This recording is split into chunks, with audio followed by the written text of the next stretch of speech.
मेरे पिता की मौत के बाद मेरी माँ ने मेरा बहुत अच्छे से ख्याल रखा था। मुझे कभी किसी चीज़ की कमी नहीं होने दी। मेरी पढ़ाई के लिए उन्होंने मुझे अच्छे से हॉस्टल में भेजा। लेकिन पढ़ाई ख़त्म करके जब मैं वापस आई तो मैंने अपने घर में एक अनजान शख्स को देखा। मैं उन्हें पहचान नहीं पाई थी। मेरी माँ ने मुझे उनसे मिलवाया और बताया कि ये अमित अंकल हैं। ये हमारे साथ ही रहते हैं। मुझे अमित अंकल बहुत ही प्यारे लगे थे क्योंकि पहली मुलाकात में ही उन्होंने मेरे साथ बहुत अच्छा बर्ताव किया था। मेरा पूरा ख्याल भी रखा था। उन्होंने सुबह सुबह उठकर मेरे लिए नाश्ता भी बनाया और ये नाश्ता लेकर वो मेरे कमरे में आए।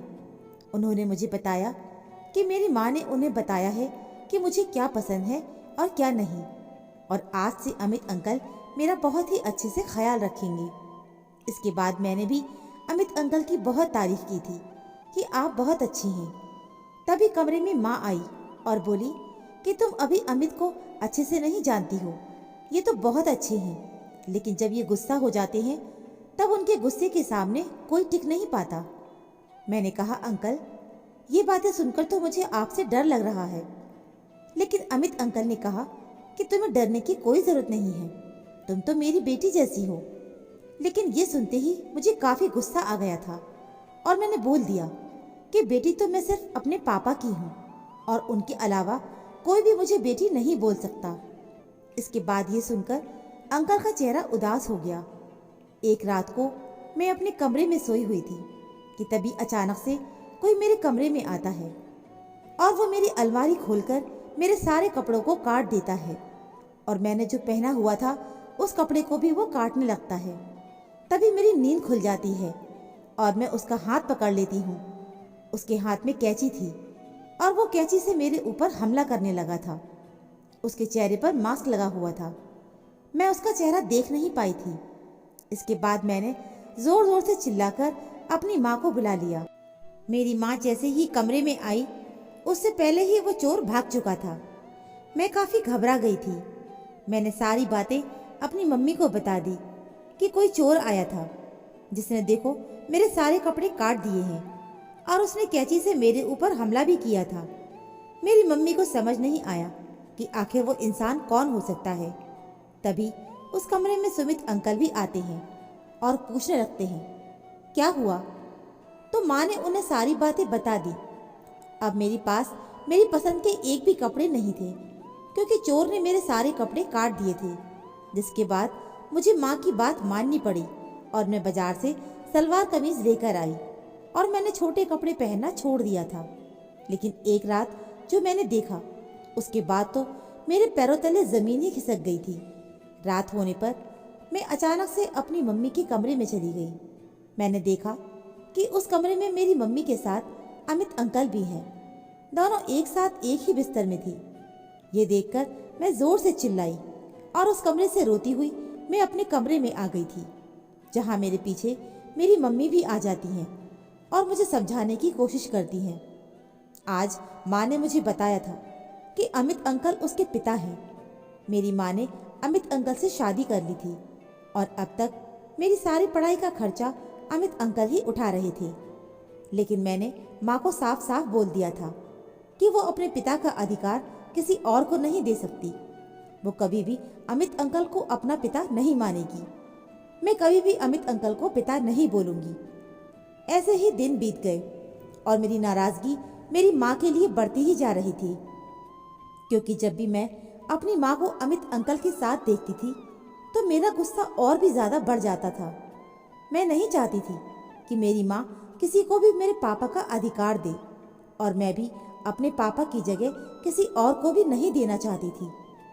लेकिन मुझे नहीं पता था कि मुझे इस बात की इतनी बड़ी कीमत चुकानी पड़ेगी। एक दिन जब मैं कॉलेज जा रही थी तब किसी ने अचानक से मेरा मुंह बंद किया और मुझे बेहोश कर दिया और मेरा किडनैप कर लिया। जब मेरी आंखें खुली तो मैं एक गोडाउन जैसे कमरे में कैद थी। मुझे रस्सियों से बांध दिया गया था और थोड़ी देर के बाद मुझे समझ भी आ गया था कि आखिर किसने मुझे कैद किया है। वो कोई और नहीं बल्कि अमित अंकल थे, क्योंकि अब अंकल का गुस्सा सर चढ़कर बोल रहा था। उन्होंने मुझे किडनैप कर लिया था। अमित अंकल मेरे करीब आते और बोलते कि बहुत नाटक हो गया। तुम मुझे पिता मानने से इनकार कर रही हो। ऐसा अब नहीं चलेगा। तुम्हें मुझे अपना पिता बोलना ही होगा और आज मैं तुमसे ये बुलवाकर ही रहूंगा। लेकिन मैंने भी साफ साफ बोल दिया था कि मरते दम तक मैं आपको पिता नहीं बोलूंगी, और जो आज आपने मेरे साथ किया है उसके बाद तो बिल्कुल भी नहीं। इसके बाद अमित अंकल को काफ़ी गुस्सा आ गया और वो मुझे ज़ोर ज़ोर से थप्पड़ मारने लगते हैं, जिसके बाद उन्होंने एक रॉड उठाया और ज़ोर से मेरे सर पर मार दिया। इसके बाद मैं बेहोश हो गई थी। मेरी गुमशुदगी से मेरी माँ काफ़ी परेशान हो गई थी। माँ की भी तबीयत बिगड़ती ही जा रही थी, क्योंकि मैं अपनी माँ की इकलौती बेटी जो थी, वो मुझसे बहुत प्यार करती थी। वो हर जगह मुझे ढूंढ रही थी, लेकिन मेरी कोई खोज खबर नहीं मिल पा रही थी। मेरे सारे दोस्तों के पास माँ ने पता कर लिया था, लेकिन मेरी कोई खोज खबर नहीं मिली। अमित अंकल ने माँ को यकीन दिला दिया था कि मैं गुस्से में घर छोड़कर चली गई हूँ। मेरी माँ मेरे लिए बहुत रोती थी। एक दिन मेरी माँ अमित अंकल की अलमारी में कपड़े समेट रही थी कि तभी उन्हें उनकी अलमारी में से एक कैंची मिली। वो कैंची देखते ही माँ को अमित अंकल के ऊपर शक होने लगा था, क्योंकि मेरे ऊपर एक दिन कैंची से हमला जो हुआ था और मेरे सारे कपड़े काटे गए थे। माँ को शक हुआ कि कहीं वो इंसान अमित अंकल ही तो नहीं थे। जिसके बाद माँ ने अंकल का पीछा करना शुरू कर दिया था। अंकल का बर्ताव भी काफ़ी अजीब हो गया था, जिसके बाद माँ का शक अंकल के ऊपर और भी गहरा होता गया। एक दिन फिर अंकल मुझसे मिलने आए और फिर मुझे धमकी देने लगे थे कि आज मुझे उन्हें पापा बोलना ही होगा। लेकिन मैं पहले की तरह उन्हें मना करती गई और बोल दिया कि मैं आपको कभी भी पापा नहीं बोलूँगी।